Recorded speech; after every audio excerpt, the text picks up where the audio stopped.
democracy. So if you could all mention a little bit, I mean, the implication of some of what you have mentioned or commented on democracy in the region. And with this, we're almost on time to finish. Marcela, maybe you want to start. We can do the opposite. Okay. This time.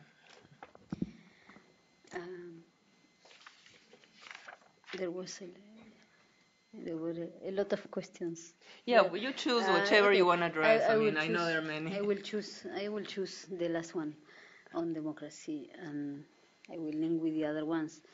When you cannot go outside your home or outside your hotel, you cannot walk on the streets, your kids are going to be killed.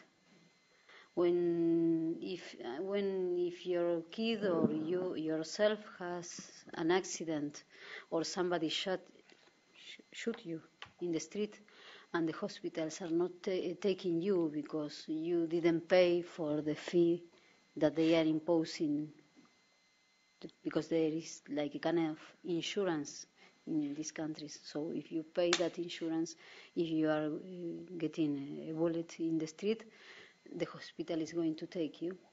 So that's a very poor democracy. So democracy is at risk because democracy speaks about our possibility to be free, our possibility to live and to have a better life.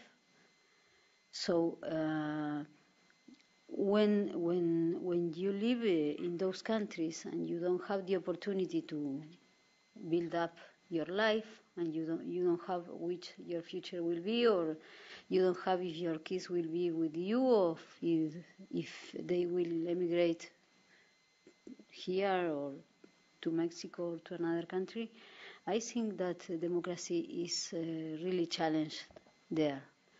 And insecurity is extremely linked to democracy, because if you are not going to have a life, so which life is that?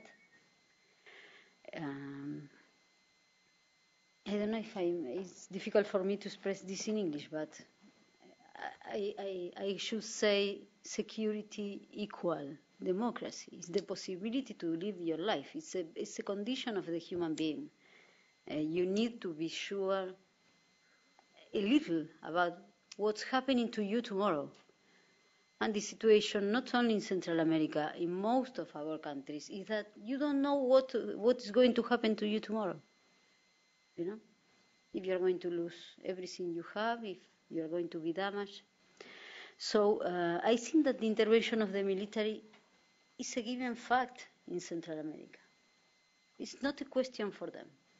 So intervention is part of public security. The politicians, the press, even the academia presents this intervention as a common fact. It's there. We need them, and I'm going to be not politically correct, but if I live in a country where I cannot go to the street, literally, and they say, okay, do you want people patrolling the street? I should say, yes, I want them, because I cannot go out if I don't have a driver or something like that. So the dilemma between giving money to security and defense or giving money to education, that was discussed in this conference last week, because SICA presented that as a dilemma. So we are not having education, we are not having health, because we are putting money into security and defense. Okay, you have to do that. You have to get funds for security, for health, and for also for education. So I don't agree with this dilemma, because I think that this is the responsibility of a state to provide security, to provide education, to provide health in our countries, in our culture, in our systems. So it's a matter of budget, but it is also a matter of will and of the political agreement that this political class is going to have about which kind of country do we want to have in the future. So if they have that agreement, they will begin to solve the public security problems, because most of the problems of budgets and so on is because they don't have enough income, enough taxes collection. They don't have enough distribution of resources, and as is publicly known, they have a lot of corruption. So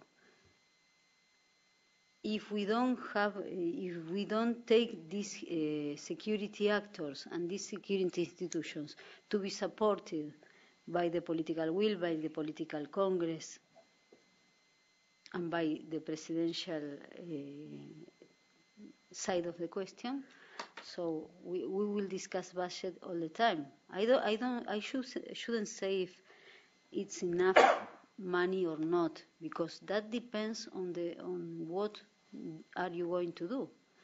I could say that if you have a force of 25,000 policemen, and their salary are at the top of the rank, $400, and the budget of the police force is consumed by a 97% on current expenses and salaries, I should say there is not enough money there. And the situation is the same in the military, because the military doesn't earn $10,000 a month, and they don't have a lot of money to make operational movements. And they have these situations, as I told you before. They are dealing in some parts of the north of these countries, and especially in the borders, with the situation of an unit fighting against an army of criminal organizations. So that's it. Thank you, Marcela.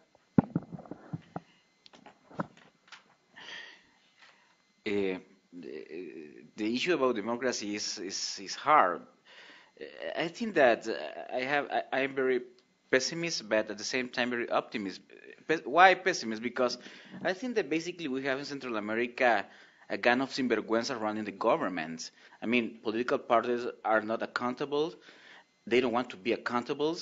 The congressmen in every Congress of the Central America, they have huge advantage in relation of the rest of the normal or common people. And I think that the democracy program have failure bringing or making accountable the politics and the politicians. But the part that is good that we have a stronger civil society. We have more independent media working around different issues about corruption, about corruption in the politics, corruption in economies, working around corruption with the militaries. I mean, I think that there is a huge advance in terms of enriqueciendo the civil society, but we have a huge retroceso. Working with the politics and the politician. That's the problem. That's why you see in the statistic that people support military, support the church. I mean, we are in the 2011, and people is more confident with the church and military than with the politics and the politician. I mean, it's like we are in the 18th century. I mean, people is confident of the iglesia and military. It's strange. About security and money, I will not say that military forces in Central America are receiving a lot of money or much money that they need to receive. What I said basically, Miriam, is that the budget is growing, obviously. I mean, there is in 4 years, the military budget increasing 25% almost. But what I say is that who are taking that decision about increase the budget? Based on what? What do you want to resolve? People know what the politicians want to resolve, giving the money to the militaries. I think that nobody tell us or is telling us what the people wants to resolve with the militaries. The problem with the institutions, the environment, the guns. I mean, what we want is that people bring together ideas and put on the table the ideas and the proposal and the plan and the strategic plan. Okay, we will give you this money, and in the next 5 years we will expect this, this, and this. That's it. It could be. I mean, for example, in Nicaragua we have 9,000 militaries. Maybe we need 15,000. I don't know. Maybe we need just 5,000 or 3,000. I mean, that need to be discussed, and that is the point of what is happening with the militaries in Central America. For example, when you think about capabilities of the militaries, 95% of our forces are infanteries. Infantry is okay? Yeah, but we have thousands and thousands of kilometers of seas and coastals. We don't have naval forces. And who is thinking about that? And I'm thinking about that because I'm collaborating now with a Center for Naval Analysis, and they told me that. Yeah, I did it before, yeah, but it's true. So that is the kind of decision that the Central America need to